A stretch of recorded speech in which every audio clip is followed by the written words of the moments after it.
I'm unfortunately guilty of not being one of those very conscious parents and not appreciating my son for everything that he is. He is very different. He's very full on. He is really out there. He is very clever. He just does not goddamn stop even in his sleep like your son.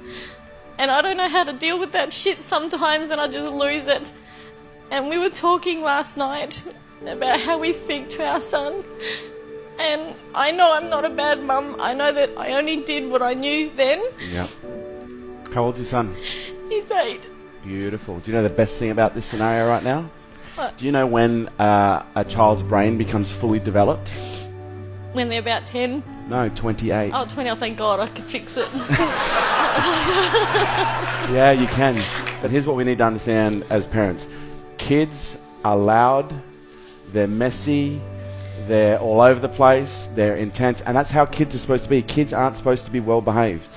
They're supposed to basically come into this world and flail their arms and find out where the boundaries are. That's what kids do. And our job as parents is to allow them to find those boundaries safely.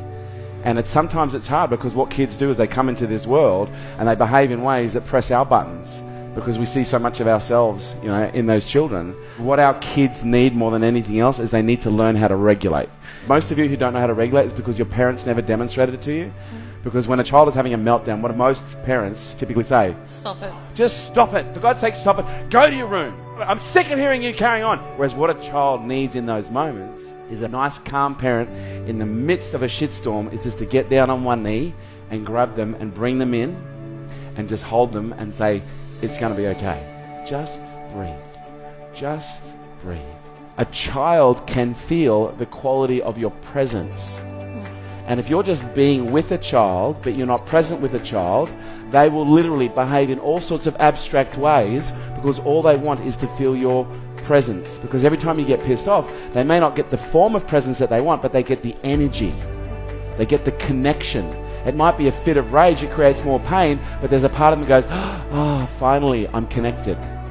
We need to understand when a child is upset, they just need to be shown how to regulate. And you've got another 20 years to work it out. And he'll push every button on the way, don't you worry. He goes, I'll keep pushing your mum. And I went, oh, fine. Yeah? But that's their job. Their job is to make us strong, okay? Their job is to teach us. They're the greatest teachers you've ever had. Thank you. Thank you for sharing. 1, 2, 3. Honestly, this is my legacy. And there would be no greater gesture that you can do than to hand this down to the next generation. Show your kids how to regulate and demonstrate to them what calm looks like in the midst of a storm. But I do think parents need to understand the responsibility that is involved with bringing up a child. You've got to ask yourself the question, what kind of a world are we trying to create here? The more you work on your personal issues, the less chance you have of transferring it onto them. Yeah. And them having to deal with it. Pass down wisdom, not wounds.